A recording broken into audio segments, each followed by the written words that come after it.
오늘 이제 본문으로 읽은 이 사도행전 9장, 오늘 이제 9장을 시작했는데요. 이 사도행전 9장에 나오는 이 사울이 예수님을 만난 이 사건, 사울이 예수님을 만난 이 사건은 성경에서 등장하는 성경의 많은 사람들이 예수님을 만나고 하나님을 만났는데요. 성경에 있는 예수님을 만난 사람들, 또 성경 밖에서 성경에는 기록이 없지만 예수님 만난 사람들이 많잖아요. 그 성경 밖에서 예수님을 만난 사람들의 경험 중에서 가장 극적이고 아주 유일무이한 그런 사건이 아닌가 생각해 봅니다. 가장 극적이고 유일무이한 극적인 만남은 우리 가운데 많아요. 우리 가운데도 내가 극적으로 예수님을 만났다, 뭐 어떤 사고를 당했는데 그 사고가 번쩍하면서 뭐 하나님이 이렇게 보여가지고 내가 예수님 믿는다, 이런 분도 많고, 꿈을 꾸는데 예수님이 나타났고 야 너 교회 가라, 이런 분도 많아요. 실제로 그런 분들이 있습니다. 실제로 꿈속에 잠을 자다가 예수님이 환상 중에 예수님이 나타나가지고 네가 지금까지 몰랐던 그 예수다, 이러면서 이제 예수님 믿게 되는 사람들이 많아요. 그런데 이런 그 예수님을 만난 어떤 경험보다도 이 오늘 사도 바울이 만난 이 경험이 가장 어떻게 보면 정말 유일무이하고 극적인 그런 만남이 아니겠는가 생각합니다. 빌립이 성령 충만에 있어서 사마리아 성에 가서 복음을 전했고, 그리고 지난주에 에디오피아로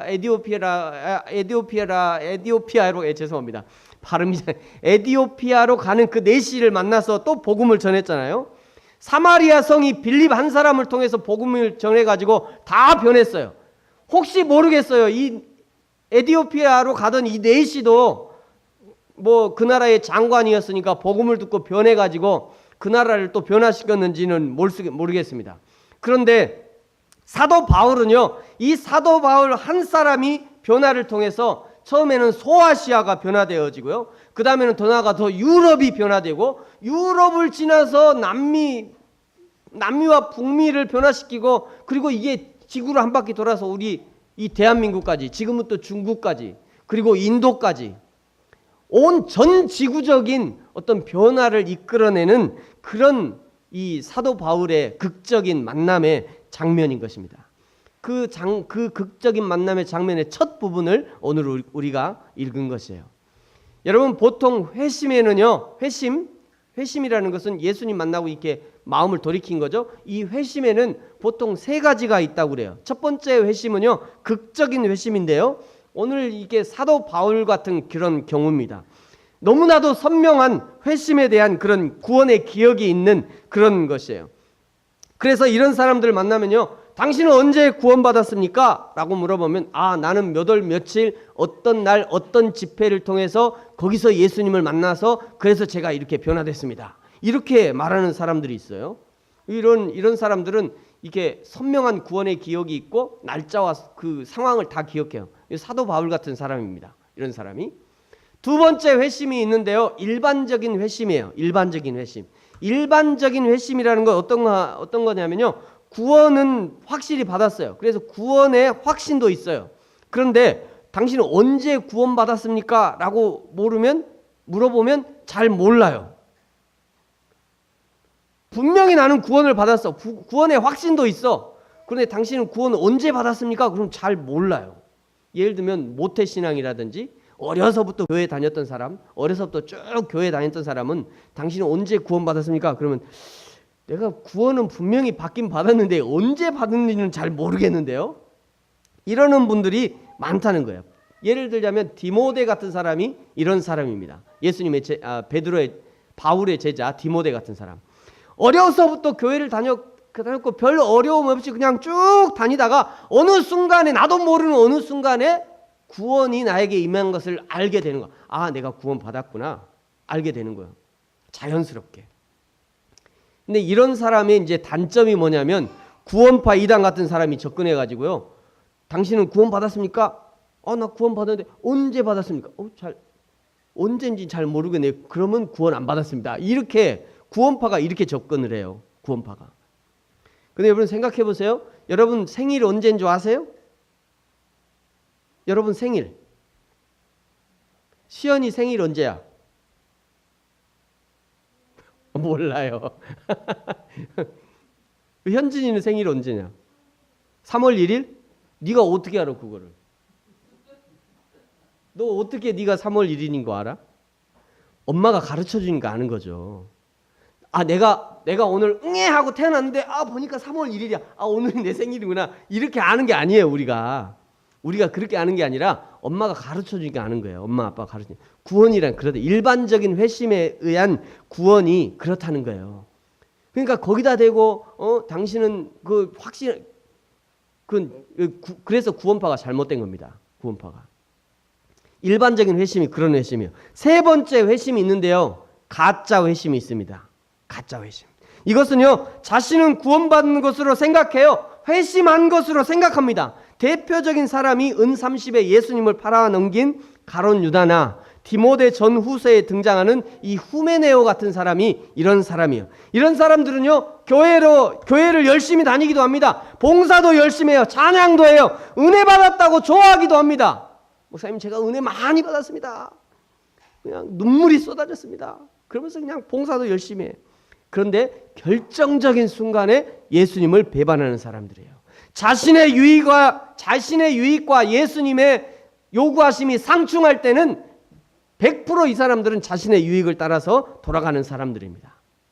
근데 오늘 등장하는 이 바울의 회심은 처음에 말씀드렸듯이 아주 전무후무하고요, 유일무이한 회심이 이 오늘 극적인 회심, 이 바울의 회심에 속하는 것입니다. 오늘 1절에 보시면요, 사울이 주의 제자들에 대하여 여전히 위협과 살기가 등등했다라고 말하고 있죠. 여기 살기가 등등함을 가지고 어디로 지금 가고 있냐면 다메섹 회당으로 가고 있습니다.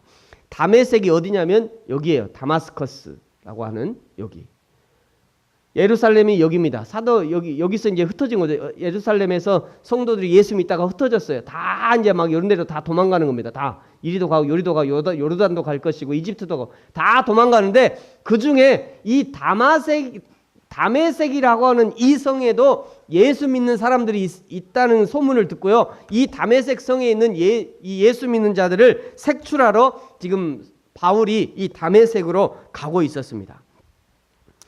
이 색출하면 그 다메섹에 가서 예수 믿는 사람들 색출하면 어떻게 하려고 그러냐? 이전에 스데반을 돌을 던져 죽였잖아요. 예수 믿는 스데반.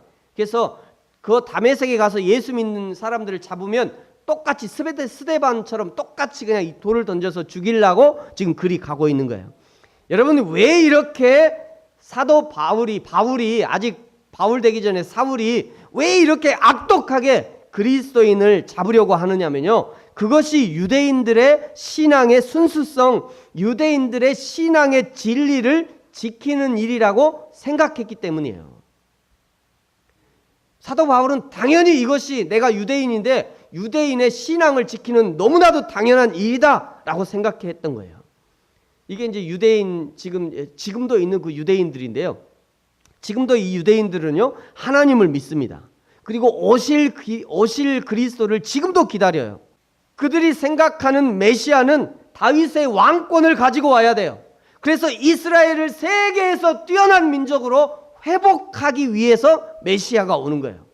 그런데 생각해 보세요.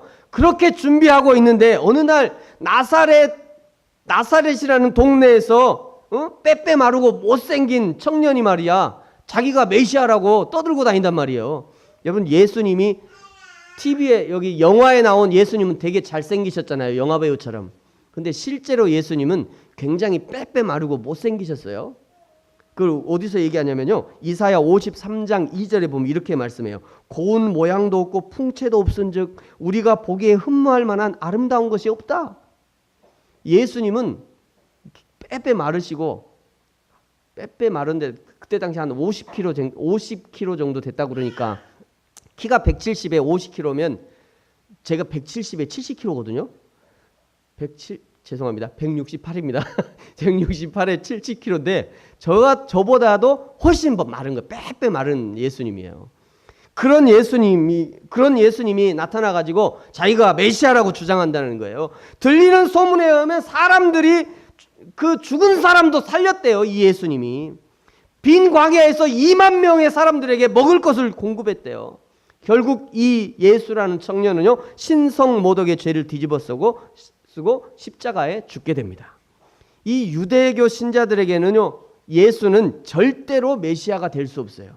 만약 메시아라면 절대 십자가에서 죽을 일이 없습니다. 죽지 않아야 돼요, 메시아라면. 왜요? 다윗의 왕권을 가지고 오는데 우리를 회복해 줘야 되는데 그 사람이 어떻게 신성모독의 죄를 지고 지울 수 있겠어요? 그래서 유대인들의 생각에는 절대 죽을 수도 없고 십자가를 줄 수도 없고 신성모독으로 죽을 리가 없다, 메시아가. 그러므로 메시아가 아니다라고 생각하는 겁니다. 그래서 유대교에 열심히 있던 바울이 지금 예수 믿는 자들을 찾아서 죽이려고 하는 거예요. 저 나사렛 이단 신성모독의 집단은 씨를 말려야 되겠다. 그것이 바울의 신앙이었던 것이에요. 그래서 열심히 그리스도인들을 쫓아가고 찾아내서 죽이려고 하는 것입니다. 여러분, 바울을 포함한 유대교 신자들은요, 자신들이 틀렸다는 것을 단 한 번도 의심한 적이 없어요.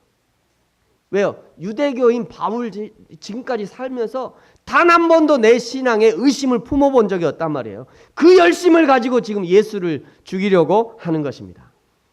여러분, 오늘을 사는 우리 기독교인들도 마찬가지입니다. 여러분, 내가 믿는 기독교, 또 내가 신앙생활을 하고 있는 이 신앙생활, 여러분 정상인지 한번 생각해 보셔야 돼요. 내가 지금 정상적인 신앙생활을 하고 있나 생각해 보셔야 됩니다. 점검해 봐야 돼요. 내가 가지고 있는 이 헌금 생활의 기준, 내가 있으면 하고 없으면 못하기도 하고, 이 헌금 생활의 기준, 헌금 하고 안 하고 얘기가 아닙니다. 헌금 생활의 이 기준이 잘 되고 있나? 이게 맞는가? 예? 또 어떤 사람들은 예배 드리는데 내가 예배하고 기도하고 하는 이 모든 예배와 기도의 생활, 이것도 정상인가? 한 번쯤은 생각해 보셔야 돼요. 한 번쯤은. 그리고 목사님이 매주에 이렇게 설교합니다만 과연 목사님이 하시는 저 설교는 정상인가? 목사님이 하는 저 설교는 이 성경적인가? 아, 우리 목사님은 무조건 맞아. 틀릴 수 있습니다. 여러분, 저도 틀릴 수 있어요. 그러면 여러분 설교를 들으면서도 아, 우리 목사님이 오늘 설교하신 이 내용은 맞는 내용인가? 생각해 봐야 돼요. 생각해 봐야 돼요. 또 교회에서 여러 가지 사역을 하게 되죠. 이 교회에서 하는 여러 가지 사역들, 그것들 보면서 그것들도 한번 생각해 보셔야 돼요. 내가 이렇게 하는 사역이 맞는 일인가? 여러분 스스로 성경을 뒤져보고 읽어보고 연구해 보면서 따져볼 만한 그런 힘이 있어야 돼요. 그래야 신앙이 성장합니다. 그냥 목사님이 먹여준 것만 그냥 꿀꺽꿀꺽 받아 먹으면 안 커요. 신앙이 안 커요.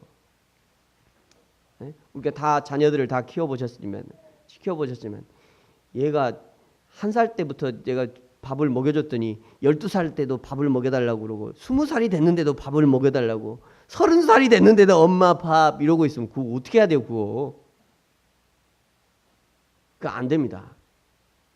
그래서 여러분이 따져볼 만한, 교회에서 말이에요. 교회에서 따져볼 만한 그런 신앙으로 성장하셔야 돼요. 네?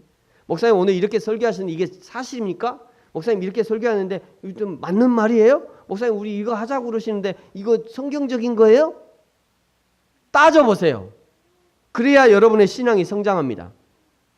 그렇게 바울이 유대교적 신앙의 확신을 가지고 이 다메섹으로 가서 하늘에서부터 빛이 내려와 바울을 둘러싸임을 당하게 됩니다. 오늘 3절인데 같이 한번 읽어볼까요? 시작. 사울이 길을 가다가 다메섹에 가까이 이르더니 호련히 하늘로부터 빛이 그를 둘러 비추는지라. 아멘. 사실 이 광경은요, 바울에게는 너무도 익숙한 그림이에요. 왜냐하면 바울이 구약 성경을 아주 통달한, 아주 능통한, 구약에 능통한 사람이잖아요.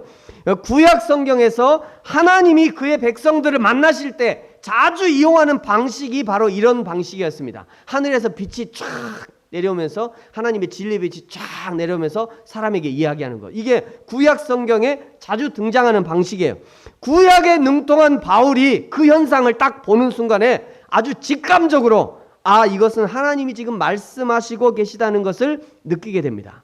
그래서 바로 그 자리에서 사도 바울이 엎드리게 돼요. 이렇게 땅에 엎드러져. 근데 제가 이 그림을 한번 쓸까 했는데 이 그림 잘못된 그림이에요. 여러분 이 그림은 잘못된 거예요. 사도 바울이 이렇게 뒤로 엎어진 게 아니라 사도 바울은 앞으로 엎어졌습니다. 앞으로. 입술을 이마를 땅에 대고 이렇게 앞으로. 이거 그림은 잘못됐어요. 사도 바울이 이게 땅에 엎드러졌는데요. 땅에 엎드러져서 소리를 들은 거예요. 여러분 왜 이 사도 바울이 오늘 땅에 엎드러진 게 굉장히 중요한데요. 왜 땅에 엎드러졌냐면 하나님의 임재 앞에 나는 땅의 흙으로 만들어진 인간이라는 거. 나는 먼지 같은 존재라는 거. 인간의 물리적인 본질을 온몸으로 지금 설명하고 있는 거예요. 이렇게 엎드려서. 굳이 많은 말로 설명하지 않아도 그저 땅바닥에 납작 엎드리는 이 행동이 하나님은 하나님이시고 나는 인간입니다. 나는 먼지와 같은 인간입니다. 하고 그냥 온몸으로 지금 설명하고 있는 것입니다. 이 엎드러진 사울을 향해서 하나님이 사울의 이름을 부르십니다. 사울아, 사울아. 같이 한번 불러볼까요? 사울아, 사울아. 시작. 사울아, 사울아. 하나님이 어떻게 불렀을까 좀 궁금해요. 저 사울을 2번 부르셨는데 하나님이 어떻게 부르셨을까? 사울아, 사울아. 여기 하나님이 사울을 부르신 이 2번의 부르심이 매우 중요한 의미가 있는데요. 하나님이 역사의 분기점마다 중요한 하나님의 일꾼을 부르실 때 그 이름을 2번씩 부르셨습니다. 창세기 22장 11절에 보면요. 하나님이 다급하게 아브라함아, 아브라함아, 아브라함아, 아브라함아, 아브라함의 이름을 2번 부릅니다. 이삭을 바치라고 명령하셨더니 한치의 의심도 없이 그냥 번제단 위에 이삭을 탁 눕혀놓고 칼을 그냥 내리꽂으려고 하는 순간에 하나님이 아브라함아, 아브라함아 이렇게 2번 부르신 거예요. 하나님이 1초만 늦어도 아브라함, 이삭은 죽었을 거예요. 얼마나 그냥 세게 내리꽂든지. 그때 하나님이 겁이 아브라함아 이렇게 부르신 거예요. 아브라함아, 아브라함아 2번 부르신 겁니다. 여러분 이 사건을 통해서 아브라함의 믿음이 하나님 앞에 확증되고요. 그 아브라함의 씨를 통해서 하나님의 약속이 실행하실 것을 결정합니다. 이제야 내가 하나님을 경외하는 줄을 이제 알았다. 내가 더 이상 시험 안 하겠다. 이제 네가 나를 사랑하는 줄 이제 알겠다. 하나님이 야곱을 부르십니다. 야곱아, 야곱아. 하나님이 2번 부르셨어요. 창세기 46장 2절의 말씀인데요. 그 밤에 하나님이 이상 중에 이스라엘에게 나타나 이르시되 야곱아, 야곱아 하시니 야곱이 이르되 내가 여기 있나이다며 하나님이 이르시되 나는 하나님이라 내 아버지의 하나님이니 애굽으로 내려가기를 두려워하지 말라. 내가 거기서 너로 큰 민족을 이루게 하겠다. 야곱아, 야곱아 2번 부르셔요. 죽은 줄 알았던 요셉이 말이죠. 총리가 되어지고 이집트에서 그 아버지를 부른다는 소식을 듣고 야곱이 그러냐 죽은 줄 알았던 우리 아들이 살았냐고 당장 달려갈 것 같은데, 그런데 야곱이 이 요셉이 부른다는 소리를 듣고 두려워합니다. 두려워요. 애굽에 내려가기를 두려워하라. 두려워. 아니 왜 막내 아들이 부르는데 그 아버지가 두려워했을까요? 이 이집트는 이스라엘 백성들한테는 그 떠나온 곳이잖아요. 보기도 싫은 곳이에요. 거기는 이방이잖아요. 이방의 나라로 가라가니까 싫은 거죠. 비록 눈으로 보지도 못하는 막내 아들이, 난 죽은 줄 알았더니 막내 아들이 살았다고 나를 부르는데 누가 쉽게 갈 수 있겠어요. 그래서 두려움으로 가지 않는 겁니다. 그런데 그 두려워하는 야곱을 향해서 야곱아, 야곱아 하나님이 2번 부르시면서 야곱아 네가 지금 내려갈 것을 결단해야 된다. 네가 지금 결단하고 내려가야 된다. 지금 그것을 얘기하시는 거예요. 그것을. 왜요? 하나님이 이 야곱의 결단을 통해서 지금까지는 이스라엘 민족단이었는데 이제 하나님이 지금까지는 어떤 한 족장 마을 단위였는데 이제 나라를 만들어야 되는 그 애굽에서 그 나라를 만드는 결정적인 결단을 지금 야곱이 해야 된단 말이에요. 근데 그거를 주저주저 하고 있으니까 하나님이 2번 부르시면서 야, 너 결단해! 이렇게 지금 부르시는 겁니다. 하나님이 이스라엘의 구원을 위해서 모세야, 모세야 2번 부르셨습니다. 하나님을 잊어버리고 제사장마저 타락했던 그 이스라엘을 회복시키기 위해서 사무엘아, 사무엘아 2번 부르셨어요. 오늘 사울을 부르시는 이 하나님의 부르심은 이 복음을 이방 세상에 전하기 위해서 사울을 선택하시는 하나님의 어미한 부르심인 것입니다. 사랑하는 성도 여러분, 저와 여러분의 이름을 우리 하나님이 불러주셨습니다. 믿으십니까? 우리 하나님이 부르시는 그런 마음으로 자기 이름 한번 불러볼까요? 자기 이름 현철아, 현철아, 현철아. 자기 이름을 부르세요. 제 이름은 안 불러도 됩니다. 자기 이름을 자기 가슴에 손대고 자기 이름을 2번 부르겠습니다. 시작. 현철아, 현철아. 하나님이 우리를 불러주셨어요. 하나님이 부르시는 그 부르심에 응답해서 오늘 우리가 하나님 앞에 있는 것입니다. 하나님이 부르심을 받은 저와 여러분이 이제 하나님의 나라와 하나님의 영광을 위해서, 하나님의 교회를 위해서 위대한 하나님의 일꾼으로 쓰임받게 되는 그것을 위해서 하나님이 저와 여러분을 불러주신 것입니다. 여기 그 이름을 2번 부르시면은요, 또 특별한 그런 의미가 있는데요. 첫 번째는 증거의 확실성입니다. 증거의 확실성.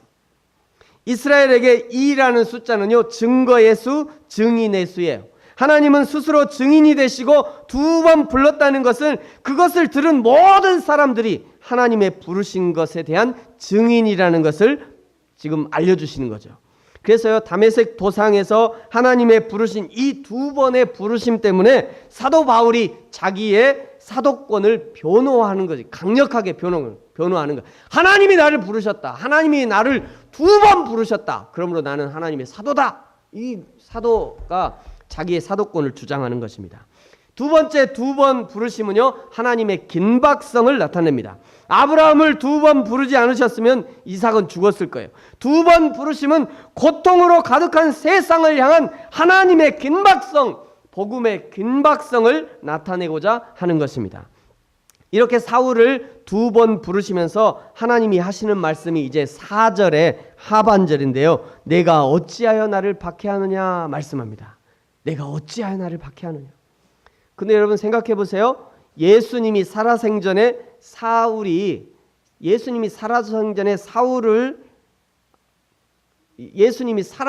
사울이 예수님을 직접 박해한 적은 한 번도 없었습니다. 예수님의 얼굴을 직접 본 적도 없었어요. 근데 이것은 무엇을 의미하냐면 예수님이 직접 본 적도 없고 얼굴도 본 적도 없고 만난 적도 없던 그 사울에게 지금 예수님이 네가 어찌하여 나를 박해하느냐? 지금 이렇게 말씀하시는 이유는 뭐냐면요. 예수님은 사울이 박해하는 교회, 사울이 박해하고 있는 그 성도들을 예수님의 몸으로, 예수님 자신으로 느끼고 있다는 거예요. 이미. 예수님이 지금 그렇게 느끼고 있다는 겁니다. 여러분, 여기서 2016년 오늘을 사는 우리 기독교의 문제점 하나를 발견합니다. 그것은 뭐냐면요. 지금 우리 기독교는 너무도 개교회화 되어버렸어요. 개교회화. 다른 교회를 우리 교회나 우리나 내가 아닌 그냥 다른 교회는 다른 교회 이렇게 생각해버린다는 거예요. 다른 교회에 다니는 성도들은 다른 교회의 성도들 이렇게 생각해버려요. 다른 교회를 다니는 성도들을 내 몸, 내 지체로 생각하지 않고 다른 교회에 다니는 사람들은 다른 몸이야, 다른 지체야 이렇게 생각한다는 거예요. 하나님은 단 한 번도 교회가 다르다고 다른 교인이다 이렇게 말씀하지 않으셨어요. 여러분, 우리가 진짜 그리스도인이라면 다른 교인들의 통증을 함께 느낄 수 있어야 됩니다. 우리가 진짜 그리스도인이라면 다른 교회의 아픔을 똑같이 느낄 수 있어야 돼요. 우리가 한 교회 식구라면 성도는 목회자의 아픔, 목회자의 답답함을 느낄 수 있어야 되고요. 목회자는 성도의 아픔과 답답함을 느낄 수 있어야 됩니다. 여러분, 그것을 회복해야 되는 것이에요. 그것이 진짜 교회예요. 교회마다 건강한 교회를 꿈꾸는 교회들이 많이 붙어 있습니다. 우리 교회는 건강한 교회입니다. 건강한 교회를 추구합니다. 이런 얘기를 많이 해요. 그런데 건강한 사람은요, 새끼발가락에 가시만 하나 찔려도 온몸이 아픈 거예요. 신경이 살아있는 거죠. 신경이 점점 죽어가면요, 새끼발가락이 하나 떨어져도 아픈지 몰라. 나병 환자가 그런 거잖아요. 자기 지체가 막 떨어져 나가도 아픈지를 몰라. 사랑하는 성도 여러분, 우리 부르심 교회가 몸집만 비대해져서 그냥 신경마비의 증상을 그런 보이는 교회가 아니라 건강한 교회가 되어서 아플 때 함께 울어줄 수 있고 기쁠 때 함께 기뻐해 줄 수 있는 그런 교회가 되어지기를 예수님의 이름으로 축복합니다. 오늘 5절에 보시면요, 사도행전에 등장하는 내용 중에 신학적인 논쟁이 가장 많은 구절이 오늘 5절입니다. 5절 같이 한번 읽어보겠습니다. 시작. 대답하되 주여 누구시니까? 이르시되 나는 내가 박해하는 예수라. 아멘. 누가 지금 누구에게 질문하는 거죠? 주여 누구시니까? 이거 누가 얘기하는 거예요? 바울이 얘기하는 거죠. 문맥상 분명히 이거는 사울이 예수님께 지금 질문하고 있는 것입니다. 사울이 예수님께 질문해요. 그런데 오늘 이 순간까지 아까 얘기했지만 사울은요, 예수님을 만난 적도 없고 예수님을 주라고, 주님이라고 생각한 적이 없어요. 단 한 번도 그런 생각을 해본 적이 없는데 그저 예수님은 나사렛 이단의 괴수쯤으로 생각하고 있었는데, 그런데 그러면 적어도 이 5절에서 사울이 주여라고 할 때 이 주라는 것은 하나님을 얘기하는 거예요. 하나님.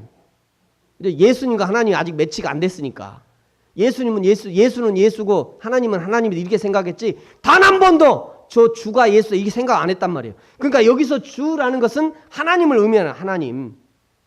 다메섹으로 가는 길에서 빛이 비치는 것을 사울이 보았고요. 그 안에서 소리가 났고 그 구약에 능통한 사울은 당연히 이 소리가 하나님의 현현이라, 하나님이 지금 여기 계신다라고 생각하고 지금 그 하나님께 묻고 있는 거예요. 여기에 주라는 것은 그 하나님께 지금 묻고 있다는 거예요. 정리하면 이렇습니다. 사울은 하나님께 묻고 있는 것이고 대답은 누가 해요? 예수님이 하고 있어요. 예? 이르시되 나는 내가 박해하는 예수라. 사울이 하나님께 물었더니 예수님이 대답하고 있는 거예요. 하나님 당신은 누구십니까? 주님 당신이 누구십니까? 그랬더니 예수님이 나는 네가 박해하는 예수다. 여러분 이 짧은 대답을 듣는 순간, 지금 이 순간이 사도 바울이 회심하게 되는 순간이에요. 사울이 바뀌게 되는 순간. 이 짧은 대답을 듣는 순간 그동안 가지고 있던 바울의 모든 구약적 배경의 신학이 완전히 무너져 내렸습니다. 바닷가에 쌓아놓은 모래성이 밀려오는 파도에 그냥 한순간에 무너지듯이 완전히 바울의 신학이 무너진 거예요. 지금 무너질 뿐 아니라 지금까지 얼기설기 복잡하게 전선을 꼬고 연결해야 하면 전등이 팍 들어오는 것처럼 마지막 순간에 스위치를 딱 올렸더니 모든 전등에 불이 쫙 들어오는 것처럼 그동안 구약을 통해서 얼기설기 배웠던 이 메시아에 대해서, 유대교가 기다리는 그 메시아와 십자가에 달려 죽으신 그 예수가 지금 이 순간에 딱 하나로 매치가 되는 그 순간이에요. 막연했던 그 메시아에 대한 기다림이 그 십자가에 달려 돌아가신 그 예수님과 지금 딱 하나가 되는 순간이래요. 지금 이 순간이. 사도 바울이 그 예수가 하나님이었구나. 이 순간에 지금 알게 되는 것입니다. 드디어 제자들을 위협하고 살기 등등했던 바울이 완전한 그리스도인으로 거듭나는 그 순간이 바로 지금 이 순간이라는 거예요. 여러분 복음 전도자로 유명한 이 폴 워셔라는 목사님이세요. 저희 교회도 이 책이 있는데요. 이 폴 워셔라는 목사님이, 이분이 회심이라고 하는 이 책을 썼는데 이 책에요 사람이 회심하게 되는 8가지 단계를 소개하고 있습니다. 8가지 단계. 그 중에 오늘 제가 5가지만 소개하고 오늘 마치려고 합니다. 회심의 8단계 중에 5가지. 첫 번째는요, 진정한 회심은 생각, 가치관이 변화됩니다. 여기 보니까 주 안에서 증언하니 이제부터 너희는 달라져야 된다는 얘기입니다. 이전에 너희가 생각하고 있던 거하고 이제부터 예수님 만난 오늘부터는 너희 생각이 달라져야 된다는 얘기예요. 두 번째는요, 이 진짜 회심한 사람은 죄를 슬퍼하게 됩니다. 시편 66편에 이런 말씀이 있어요. 내가 단시간으로 피곤하여 밤마다 눈물로 내 침상을 띄우며 내 요를 적시나이다. 다윗이 우리아의 아내를 범하고 우리아는 그 남편 우리아는 전쟁에 죽게 하고요, 그 죄를 지적하는 선지자 나단의 그 추상 같은 지적을 받고 고백하는 시편이 바로 이 시편이에요. 내가 눈물로 침상을 띄우나이다. 진짜 회심한 사람은요, 죄를 싫어하게 돼 있어요. 이전에 눈이 가려져서 밧세바를 범할 때도 그 남편 우리아를 전쟁에 보내서 죽게 할 때도 몰랐는데 나단 선지자의 지적을 받고 이제 눈이 뜨여지고 보니까 자신의 죄가 얼마나 무섭고 자신이 얼마나 하나님에 대해서 멀리 떨어져 있는지를 드디어 느끼게 되는 거예요. 여러분, 신앙의 첫 단계는 뭐냐면요, 하나님이 싫어하시는 것을 나도 싫어하는 겁니다. 진짜 나는 오늘부터 신앙생활 할 거야. 그러면 하나님이 싫어하는 것을 나도 싫어해야 돼요. 예수 믿는 사람들이 자꾸 담배 끊고 술 끊고 하는 이유가 뭡니까? 담배 피고 술 먹고 하나님이 싫어해요. 그러니까 나도 싫어지는 거예요. 이유가 다른 게 아니에요. 나 예수 좀 믿어보려고 그랬더니 예수님이 담배 술 싫어하는데, 그러니까 나도 자연스럽게 나도 싫어진다니까요. 그게. 그러니까 술이 끊어지고 담배가 끊어지는 거예요. 에? 목사님 눈치 보고 끊는 게 아니라 거기서부터 시작이에요. 거기서부터. 나는 신앙생활을 한다 하면서도 이전에 보면 그 죄를 그대로 하고 있다. 아직 멀었어요. 아직. 그 사람은 신앙 출발도 안 했어요. 아직. 어떻게 신앙생활을 한다고 하는 사람이 이전에 보면 그 죄를 계속 짓고 있습니다. 그럴 수가 없는 거예요. 내가 진짜 신앙생활을 하기 시작했으면 끊어야 됩니다. 끊어지게 돼 있어요. 그러니까 자기 자신을 보면서 내가 아직도 이 죄를 못 끊고 있구나. 눈물로 통해야 돼요. 그 사람들은. 끊어질 때까지. 세 번째요. 회심의 8단계 중에 세 번째는 진정한 회심은 자기의 의와 행위를 부정하게 되어 있습니다. 로마서 11장 6절에 말하죠. 만일 은혜로 된 것이면 행위로 말미암지 않음이니 그렇지 않으면 은혜가 은혜되지 못하느니라. 복음주의 우리 교회에서 늘 하는 얘기가 있죠. 당신 구원받았습니까? 네, 구원받았습니다. 그러면 오늘부터 구원에 합당한 행위를 갖도록 열심히 노력하십시오. 당신이 구원받았으면 구원받은 대로 살아야죠. 부지런히 노력해서. 일면은 맞아요. 그런데 틀릴 수 있습니다. 뭐냐면 구원은 100% 하나님의 은혜로 받잖아요. 성화의 과정도 100% 하나님의 은혜로 되는 거예요. 그래서 저 100%가 더해져서 진짜 100%가 되는 거예요. 네 번째, 진정한 회심은요, 열매를 맺게 돼 있습니다. 마태복음 7장 17절 이렇게 말씀하셔요. 이와 같이 좋은 나무마다 아름다운 열매를 맺고 못된 나무가 나쁜 열매를 맺나니 생명의 씨가 정확하게 심겨졌다면 반드시 좋은 열매를 맺게 되어 있어요. 좋은 열매를 맺어야 하는 것이 아니라 그 열매로 그 나무가 좋은 나무인지를 알게 된다는 거예요. 어떤 사람이 교회는 다니는데 계속 죄의 열매를 맺고 있다, 죄에 대해서 무감각하다, 그 사람은 짝퉁 그리스도인일 수 있습니다. 문의는 그리스도인이에요. 근데 속은 그리스도인이 아닐 수 있어요. 다섯 번째, 진정한 회심은요, 그 회심이 지속적으로 깊어집니다. 지속적으로. 이사야 66장 2절에 말씀하셔요. 이 빨간 글에 보니까요. 마음이 가난하고 심령에 통회하며 내 말을 듣고 떠나는 자는 그 사람은 내게 돌보려니와. 그 사람을 내가 돌본대요. 하나님이. 한번 회심을 경험한 사람은요, 주님 앞에 서는 날까지 그 회심이 계속 되어지고 깊어지는 거예요. 한번 구원받고 마는 게 아니라니까요. 한번 구원받고 마는 게 아니에요. 내가 오늘 구원받았으면 하나님 앞에 눈 뜰 때까지 내 구원이 계속해서 회심이 깊어지는 거예요. 계속. 하나님 앞에서 눈 뜰 때까지. 그것이 진정한 회심이에요. 사랑하는 성도 여러분, 속지 마시기 바랍니다. 사람은요, 사람 숫자가 늘어난 것이, 그것이 부흥이 아니에요. 한 개인의 영혼 가슴 한복판에 내 인생의 모든 가치가 뒤집어지고 새롭게 되는 것이 하나님이 원하시는 진정한 부흥인 것이에요. 하나님의 거룩이 내 가슴에 옮겨와 불이 붙어야 됩니다. 하나님이 싫어하시는 것을 끔찍이도 싫어하는 것이 부흥이에요. 하나님이 기뻐하시는 것을 알았다면 그 하나님이 기뻐하시는 것에 올인할 수 있는 것, 그것이 부흥입니다. 우리 모든 성도가 사모해야 할 부흥이 바로 이 부흥인 것이에요. 우리 부르신 께 목표가 바로 이런 부흥이어야 됩니다. 제가 이제 10월 23일에 전도 축제를 지금 기획하고 있어요. 전도 축제. 전도 축제를 기획하고 있습니다만 전도 축제에 많은 사람들을 데려오는 것이 목표가 될 수 없습니다. 그거는 우리의 목표가 아니에요. 우리 각자의 마음속에 하나님을 향한 부흥, 하나님을 향한 헌신, 하나님을 향한 예배, 하나님과 이웃을 향한 사랑이 회복되어질 때 전도 축제는 성공적인 축제가 될 수 있을 거예요.